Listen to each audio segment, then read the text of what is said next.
Hello and welcome to another video. Thank you for joining me today, and in this video I would like to discuss why your modular synth music matters even if no one hears it or listens to it. But before we get started, I would just like to encourage you to hit the subscribe button if you are a regular watcher of these videos. I know a lot of people are watching these videos and are not subscribed. The analytics tell me so, and it does really help the channel if you can subscribe. Or maybe perhaps you're a new viewer, you've not watched any of my videos before, in which case welcome to the channel, and please do consider hitting the subscribe button. Okay, without further ado then, so this video is about why your modular synth music matters even if no one listens to it. So have you ever finished a patch or finished a piece of music and you've sort of sat down and it might have taken you a long time to do, and you've thought to yourself, what is the point in all this? Nobody listens to any of my music. I post it online and just, crickets and tumbleweed. What is the point of it all? I know that I have certainly felt that way at times, and it's something that I think probably most people have felt. What is the point in this? Why am I doing this? Why am I posting all this music? Why am I releasing this music? No one listens to it. So if you have had that feeling, then know that you are not alone, and that is very common. And I think in this day and age as well, what's also common is with the ability to sort of so easily track whether your music is being listened to or not, who is engaging with it. It's very easy to get caught up in the analytics and to be constantly watching your phone or on the computer looking at that, which is not always a healthy thing. It is important sometimes to be aware of these things, but it's not always healthy to be continually checking, and I know that that's something that I definitely do, so it's a hard thing to break out of. But there are reasons, and there is value to creating music, even if you are the only person that listens to it, even if you are creating music for an audience of one, which is yourself. Music doesn't always need an audience, and if that is an audience of one, then that is the most important audience. A few reasons and a few things that I've thought about myself when I look back over my time as a musician, why I find that music and the creation of music is beneficial to me. The first is that I kind of feel like it's a form of meditation, really, and not just modular, but any kind of music that I've attempted to make, or even just practicing guitar. A life spent playing music and tinkering with instruments and tinkering with things. Hours and hours and hours and hours of, isolation, I suppose, spent single-mindedly trying to achieve something. And there is a meditative quality to that, which I think is beneficial in many ways. And especially, in this day and age where our attention is pulled left, right and centre, and there's always something, another video on YouTube, another whatever on Instagram or TikTok or something, that there's this constant pull for our attention to lurch us from one thing to the next thing to the next thing, which is not good for us. And so, having something in your life that demands your focus and demands your attention singularly for a period of time is really beneficial. And if that's the only thing that you get from creating music, irrespective of an audience or anything else, if that's the only thing that you get out of it, then that is possibly the greatest and most important thing that you can get from music. And sort of leading on from that, if you are somebody that is creating music and you are recording it in some way over time, over years perhaps, as I have done, I've got hard drives full of old songs and pieces of music and whatever, and sometimes it is just nice to sort of go back and listen to some of that stuff, because it's it's kind of a marker, or a journal almost, a non-written or a non-verbal or non-textual journal of your life and your emotional experiences. And going back and listening to some of that old stuff, even stuff that it really is quite terrible now, it does kind of trigger some sort of reminiscence or something, and can transport you back to that time, and what you were thinking about, and what you were feeling, and so on, which is it's like looking at old photographs in a way. And if I had never recorded all of that stuff, then it wouldn't be there for me to delve into. So even then, I think it's something that's nice to have. And maybe one day when my daughter's older, she will want to listen to some of that stuff as well, and see what's there. And that might be something that's nice to experience and sort of pass on in a way. She probably won't, because she'll probably think that it's all terrible noise or something, I don't know. But yeah, I think it does create this kind of temporal sort of log of your life, like a photo album or something that you can come back to, which is beneficial. Another thing which I think is of great benefit to us as musicians is that the act of creation and the act of creating music it kind of provides like a space to play, and for curiosity. And that's something that we associate probably more with children. Children play an awful lot, and it's how they learn about the world, and it's how they learn about themselves and about their environment and so on. And play is like the most important thing developmentally for children. But as we become adults, we sort of we lose that experience a little bit, because we're busy and we're working and we're paying the bills and we're doing the food shop and whatever else. And at the end of the day, you're just kind of tired and you want to sit down and watch Netflix or whatever. And so we don't often have this place where we can play, where we can exercise our curiosity. But music is something that enables you to do that, especially modular synth, where you've got this big box of lights and cables and sounds and noises and whatnot, and it just begs you to tinker with it and play with it. And as I say, you can lose hours doing that, but it's a really important and beneficial thing for our general well-being, and something which I think people don't do enough of in their modern lives. So those are just a couple of things that I've kind of found beneficial myself, in terms of making music and having some kind of musical output that is purely for myself, and irrespective of whether anybody else ever listens to it or not. It doesn't matter.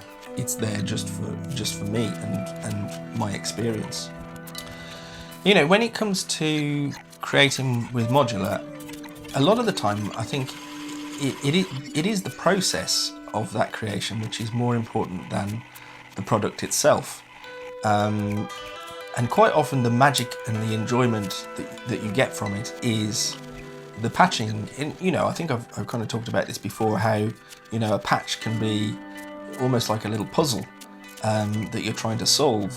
There's a limitation to the modules you have, there's a limitation to the cables that you have, or whatever, and as the patch builds, that limitation only increases, because as you've used up more of your resources, you've got less to work with. And so it creates this sort of this kind of puzzle that you have to solve, to get to a potential end point, which might be a piece of music, or just a nice generative patch that you can leave twinkling away in the corner. But ultimately, it's that process of going through that that is probably more important than the actual final product itself. And even if that recording is never released, the process of you going out and solving those problems and working out how that patch is going to work that's something that you will learn from, and it's experience that you will gain, and you will use that in the future when you come to create more patches, when you come to do other things, and that is that's kind of how you grow as an artist and a musician, through that process. So again, the actual product itself is not always the most important part of the thing. And I think I came across a quote, and I can't remember where it's from, but it's something like, "We don't play music to be heard, we play to hear ourselves." So in that sense, that process is highlighting something about yourself, and sometimes you gain these insights about yourself as much as you do about the patch and the process itself. Now, of course, if you are releasing music, so even if everything I've said so far doesn't actually need you to release anything. It's just about the act of making and recording, and keeping that as a journal or a log or whatever. But if you do decide to release the music, and upon releasing it immediately no one listens to it, well, that's okay. But you never know what's going to happen in the future, and you never know who might be listening and who that music might reach, and what the effects of that may be. It may be that it takes time for that music to be heard and to be found by people. And I know there's definitely things that I've released and put out where initially, nothing happened for quite some time, but then, like a year or more later, for whatever reason, I've no idea, that music or that video, whatever's been discovered by people, and has all of a sudden started getting views and listens and whatever else. And if I'd never put it out, that never would have happened. Or if I'd put it out and then immediately saw that no one was listening, so deleted it, then that would never have happened. So sometimes, it's a bit of a slow burn, and it does take a while for these things to sort of filter through. And you never know what effect that's going to have on people that listen to it as well, whether it's going to be inspirational for somebody. There's lots of music that I have listened to that has been really transformative and inspirational for me, but yet it's got like 20 views or something on YouTube. But if I'd never come across that music at some point, later in the future, then I would never have had that chance to be inspired. So, even in that sense, it's important, I think, to be putting stuff out, because it's beneficial for other people, even if it's just a couple of people that come across it. And I think, there's something within Modular that sort of teaches us to kind of let go of things, and to let go, not cling to our ideas, whatnot. It just in the simple sense that if you create a patch, if you want to create another patch, you've got to destroy the patch that you've just created. There's no bringing it back. Yes, you can write things down, you can take photographs, and that's something that I do, and I do try and revisit old patches that I've recorded, but the revisiting is never the same as the patch was originally. There's always something that you can't capture, certain knob positions or whatever that are going to be different, and you can't be that accurate with every aspect of the patch, however hard you might try. So it teaches you to kind of let go of things, and to not hold on to them, which, in many ways, it's sort of like a spiritual gift, really, that Modular gives us, that experience of forcing us to let go of things. And in some ways, I think that philosophy, or that idea, it is really beneficial in terms of releasing music. If you release the music and just let go of it, it's gone. You've released it, you've put it out into the world. It will do its own thing, and whether people listen to it or don't listen to it, it doesn't really matter. But again, it's another opportunity to sort of practice this idea of letting go and not being attached to things. Another thing as well is that I think, when, especially with Modular, maybe more so than anything else, is that you create this music, and it's kind of like a conversation with yourself. Ultimately, you are the person who is creating the music. You are the person who's putting the cables in and turning the knobs and dials and whatever else. But there's something in there that is kind of not you as well, which can often surprise you, and can inspire you to do different things and make different decisions. And that's where you get this kind of conversational element, I think, which, as I say, ultimately you are the only individual there who can act. But through this kind of like conversation and back and forth with the modular, it kind of changes your perception of music, and it changes how you go about creating that particular piece of music. And I think it forces you to listen more deeply to the sounds that you're creating, maybe even to yourself and the thoughts that you're having in your own mind at that time. And that is, again, all of these things, they're all kind of feed into the sort of meditational aspects of creating the music. You could almost sort of take the music part out of it, and there's a lot of parallels, I guess, with sort of meditational or sort of spiritual practices, which I know kind of it sounds a little bit corny, but I think it is true, and I think there is so much benefit that can be had from working in this way. And slowly, over time, what's going to happen is that you're going to have these conversations with yourself and with the machine, and slowly you're going to build your own voice, and you're going to build your own style and way of working that is ultimately going to be sort of uniquely you. You're not going to sound like anyone else, and that's kind of a cool thing, I think.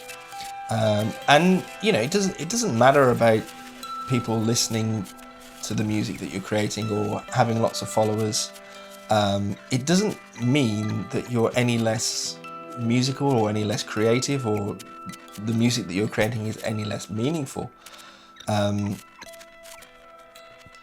really, in this day and age, making anything, music, art, whatever, making is kind of an act of resistance or rebellion.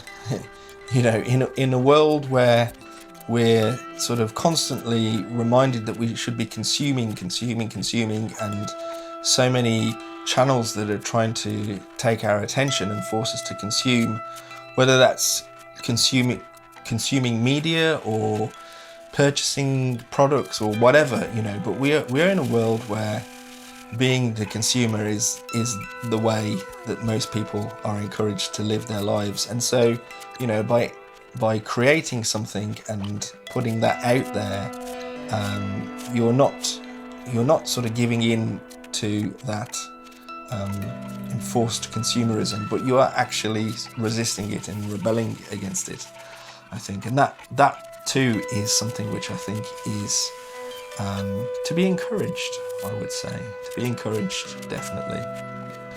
And so I think, that's kind of that kind of brings me to the end of what I wanted to say on this really. And I guess just to sum up is, if you're making something, if you're making some music, or if you're making anything really, even if it is just for yourself, then it matters and it's important, and there's so many benefits to that.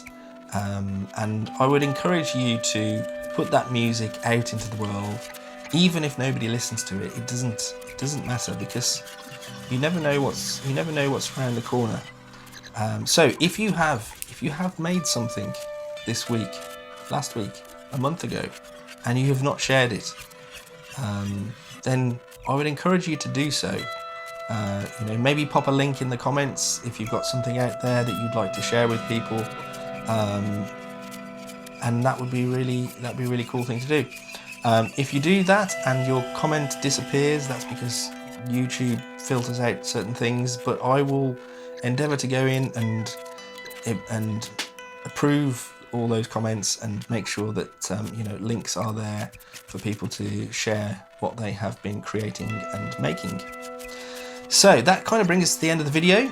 Thank you very much for watching. I hope you have found this topic interesting, and yeah, as ever, please hit like if you have found it interesting, and hit the subscribe button, and I will see you in the next video. Thank you very much. Cheerio for now. Bye bye.